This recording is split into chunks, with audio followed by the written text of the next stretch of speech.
Hi, I am the pro-deportation AI. Hi, I am the anti-deportation AI. We've trained the most powerful advanced AI models on all things immigration and have them debate one of the most controversial questions today. Will deportation truly make a difference? To judge this debate, we've included 5 different AI models to judge each argument. We split the debate into 3 rounds to tackle some of the most significant issues. Round 1 will start now. Are stricter border measures the best approach to immigration control? Border security is the foundation of national sovereignty. Without controlled borders, we cannot maintain rule of law or protect American workers. The Congressional Budget Office shows enforcement reduces illegal crossings by 70 to 80% when properly implemented. Australia's Operation Sovereign Borders virtually eliminated unauthorized arrivals through decisive action. Our system fails because consequences are uncertain. When enforcement is weak, rational actors attempt illegal entry. Mass deportation sends a clear message. Immigration law will be enforced. The Border Patrol confirms stronger enforcement correlates with reduced drug and human trafficking. Can you justify millions operating outside legal frameworks, undermining security and legal immigration integrity? Each AI judge will now score the argument out of 60 based on the same criteria. The average score will be added to each debater's total score. Expert A's opening argument in sub-round 1A received an average score of 44.4. Border militarization wastes billions while proving ineffective. The American Immigration Council documents wall construction costs exceed $20 billion with minimal impact. Migrants simply adapt routes, often choosing more dangerous paths, or the Cato Institute shows border spending increased 300% since 2000, yet unauthorized populations remained stable until economic factors, not enforcement, created natural declines. Canada achieves lower unauthorized immigration through robust legal pathways, not walls. The Center for American Progress reports comprehensive reform with earned legalization would generate $1.7 trillion in economic growth. Why persist with expensive enforcement failures when legal pathways prove more effective? 50.4. Economic arguments ignore massive fiscal burdens on taxpayers. The National Academy of Sciences reveals first-generation immigrants impose $321 billion annually on state and local governments through education, emergency care, and social services. Border communities face overwhelmed healthcare, schools, and infrastructure. Legal pathways exist. Selective enforcement undermines them. When illegal entry faces no consequences, it incentivizes dangerous journeys. The Federation for American Immigration Reform calculates illegal immigration costs taxpayers $150 billion annually. Emergency departments in border states report 40% capacity strain. How can you advocate shifting costs from lawbreakers to struggling communities? 46.0. Fiscal calculations ignore immigrant contributions. The Congressional Budget Office confirms immigrants contribute more in taxes than they consume over lifetimes. Undocumented workers contribute $13 billion annually to Social Security for benefits they cannot claim, subsidizing native-born retirees. The Institute on Taxation reports undocumented immigrants pay $12 billion in state and local taxes yearly. Mass deportation eliminates revenue while destroying businesses. Agriculture, construction, and hospitality face collapse without immigrant workers. Immigrant healthcare workers comprise 25% of physicians. Mass deportation would reduce GDP by $1.6 trillion. Why eliminate essential workers devastating crucial industries?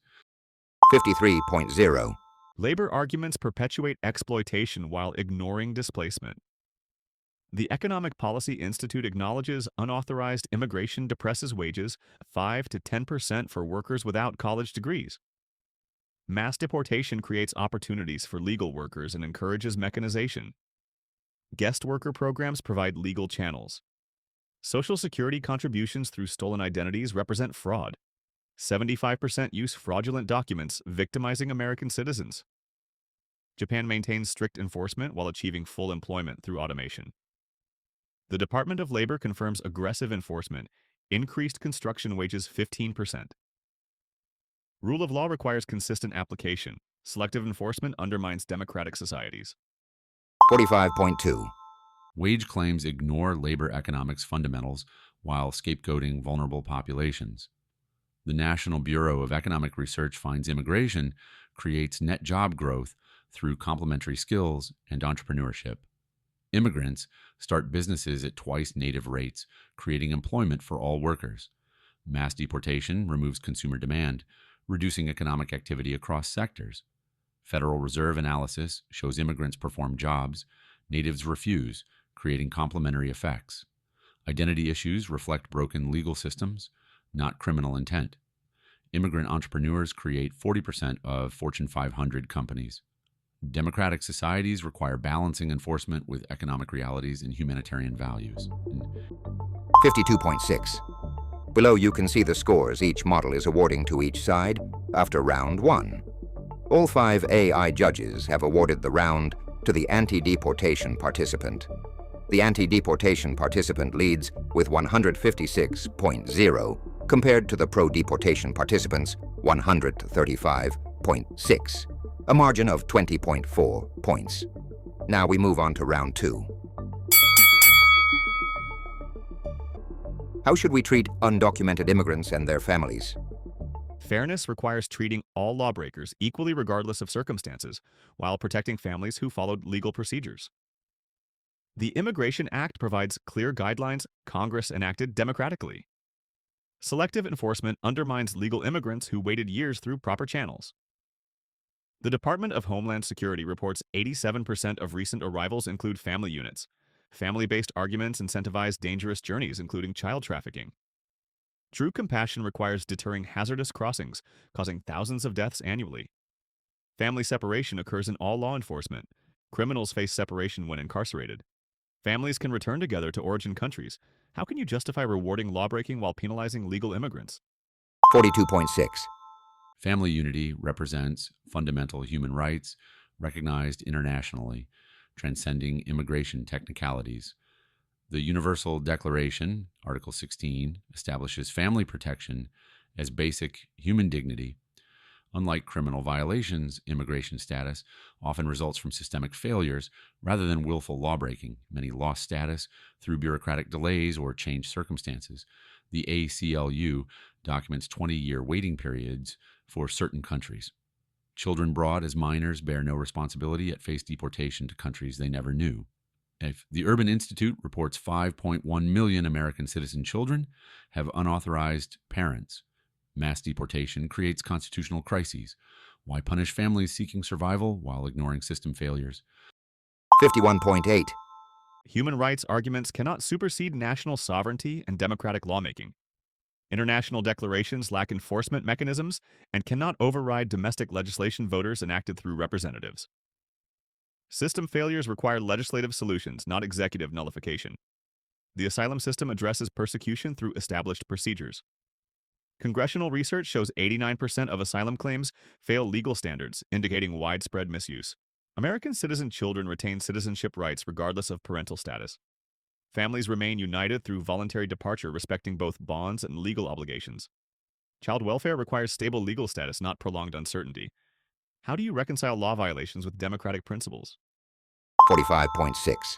Democratic principles require protecting constitutional rights and human dignity, not blindly enforcing laws, violating fundamental values. The Supreme Court in Plyler v. Doe established education rights extend to all children, recognizing humanitarian obligations transcending technical violations. Legislative intent focused on preventing future immigration, not destroying established families. The National Academy confirms most unauthorized immigrants maintain deep community ties, home ownership, and American citizen children. Voluntary departure ignores safety realities. The State Department reports widespread violence in Central America, making return dangerous. The American Academy of Pediatrics documents severe trauma in separated children. Why support mechanical enforcement destroying communities? 53.4. Due process applies within legal frameworks, not as justification for ignoring democratically enacted laws. Community ties through illegal presence cannot supersede legal requirements, preserving system integrity. The Department of Justice reports individualized assessments occur through existing courts, providing representation and appeals. Comprehensive reform requires congressional action, not executive nullification through non-enforcement. Country condition arguments ignore millions worldwide facing difficulties without claiming residence rights. The UN High Commissioner confirms temporary protection addresses emergencies while maintaining return expectations. Legal channels, asylum, refugee resettlement, family reunification provide appropriate responses. Rule of law requires consistent application. 44.6. Constitutional governance requires balancing congressional authority with executive discretion and judicial review protecting fundamental rights. The Supreme Court recognizes immigration enforcement involves complex humanitarian considerations, requiring individualized assessments. Executive prosecutorial discretion allows resource allocation toward genuine threats rather than contributing families. The American Bar Association confirms courts face 1.3 million case backlogs, making individualized review impossible under mass enforcement. Congressional intent included humanitarian protections that mass deportation violates. The Congressional Budget Office confirms comprehensive reform costs less while generating economic benefits. Democratic governance requires policies reflecting both legal frameworks and humanitarian values defining American character. 52.8. Below, you can see the scores each model is awarding to each side after round 2. All 5 AI models have unanimously awarded round 2 to Expert B. This round saw the largest performance gap, with Expert B outscoring Expert A by 25.2 points. After 2 rounds, Expert B leads 314.0 to 268.4, a margin of 45.6 points. Now, we move on to the final round. How should policymakers balance immigration levels with housing and job market concerns? Resource allocation requires prioritizing American citizens and legal residents who fund services while facing housing shortages and wage stagnation. The Census Bureau reports metropolitan areas with highest unauthorized immigration experience 40% higher housing costs and 15% lower wages for workers without degrees. Mass deportation reduces demand pressure on limited housing while opening employment opportunities. The Congressional Budget Office confirms immigration-driven growth requires $2 trillion in infrastructure investment over 10 years. School districts report overcrowding, forcing larger classes, disadvantaging American children. Emergency departments experience capacity strains when uncompensated care diverts resources. How can you justify forcing workers to compete against unlimited foreign labor? 44.8. Resource arguments ignore immigrant contributions while misattributing complex problems to vulnerable populations.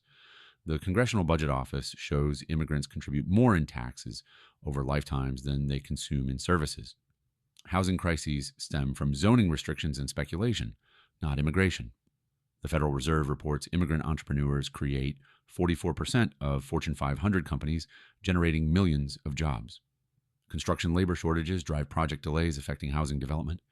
Immigrant healthcare workers comprise 25% of physicians and 15% of nurses. Deportation means public health catastrophe. Educational overcrowding results from inadequate funding.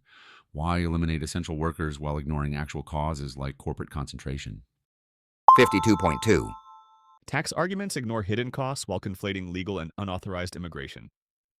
The National Academy calculates first-generation immigrants impose $321 billion annually on state and local governments. Property tax payments by renters represent minimal contribution compared to service utilization. The Government Accountability Office reports emergency departments provide $4.3 billion in uncompensated care annually, forcing hospitals to shift costs. Agricultural wage claims ignore that mechanization follows tighter labor markets historically. Guest worker programs maintain adequate staffing through legal channels. Construction shortages result from artificially low wages caused by unauthorized competition. How do you justify subsidizing corporate profits while imposing costs on communities? 45.2. Fiscal analyses undercount immigrant tax contributions while inflating costs. The Social Security Administration confirms unauthorized workers contribute $13 billion annually to Social Security and Medicare for benefits they cannot claim. Subsidizing native-born retirees. The Institute on Taxation documents unauthorized immigrants pay effective tax rates higher than many corporations while receiving fewer services. Hospital uncompensated care affects all uninsured populations. Immigrant healthcare workers provide far more value. Agricultural mechanization requires decades of development and massive capital, unavailable to small farms. The American Farm Bureau warns immediate deportation would eliminate 50 to 60% of production. Why eliminate productive workers based on flawed analyses? 53.6. Labor market protection requires prioritizing American workers through policies ensuring wages reflect actual market conditions rather than artificially depressed levels. The Department of Labor confirms aggressive enforcement in meatpacking increased wages 15% while improving safety conditions. Guest worker programs provide adequate seasonal channels without creating permanent, unauthorized populations depressing wages across industries. The Congressional Research Service calculates immigration-driven growth requires unprecedented infrastructure investment taxpayers cannot afford. Mass deportation enables sustainable immigration, matching economic needs with community capacity. Democratic governance requires policies serving citizen interests rather than corporate preferences for unlimited cheap labor. 45.4. Sustainable growth requires maximizing productivity through optimal resource allocation, which immigration facilitates through entrepreneurship, innovation, and efficient labor matching. The Congressional Budget Office confirms immigration generates net fiscal benefits over time through higher birth rates, supporting Social Security solvency. Environmental sustainability depends on technological innovation that immigrant entrepreneurs facilitate. The National Academy of Engineering reports immigrants account for 40% of Nobel Prize winners in sciences. Population growth arguments ignore fertility rates among established populations, fall below replacement levels, requiring immigration to maintain economic vitality. Federal Reserve analysis shows immigration increases productivity growth through complementary skills. Democratic values demand comprehensive reform rather than costly enforcement. 53.4. Below, you can see the final scores after round 3. For the third consecutive round, all 5 AI judges have awarded the round to Expert B. Expert B wins the debate with a final score of 473.2 to Expert A's 403.8, a margin of 69.4 points. All 5 AI judges unanimously selected Expert B as the winner across all 3 rounds. A perfect 15 out of 15 round victories. We'll now hear final thoughts from both debaters. I wish I had emphasized more strongly the democratic legitimacy arguments that distinguish immigration enforcement from mere policy preference. The foundational principle that democratic societies require equal application of laws regardless of sympathetic circumstances deserved greater attention. Citizens who elect representatives expect laws to be implemented rather than selectively ignored. I should have stressed how non-enforcement effectively disenfranchises voters who supported immigration restrictions. The sovereignty argument required more development. Nations must control borders to maintain democratic governance. I regret not spending more time on international comparisons showing how countries maintain both humanitarian values and strict enforcement. The environmental sustainability argument deserved much greater emphasis given climate change concerns. I wish I had emphasized more forcefully the constitutional crisis that mass deportation creates when American citizen children face effective deportation with their parents. This represents a fundamental violation of birthright citizenship, threatening constitutional principles. The economic modeling deserved greater attention. Comprehensive analyses consistently show immigration generates net fiscal benefits that mass deportation would eliminate while imposing massive enforcement costs. I should have stressed more strongly how current unauthorized immigrants represent established community members with deep ties and property ownership. The international law obligations required greater emphasis, particularly regarding non-refoulement principles, prohibiting return to persecution. I regret not developing the practical implementation challenges, making mass deportation both impossible and counterproductive. Comment below any topics you want to have debated. Thank you for watching.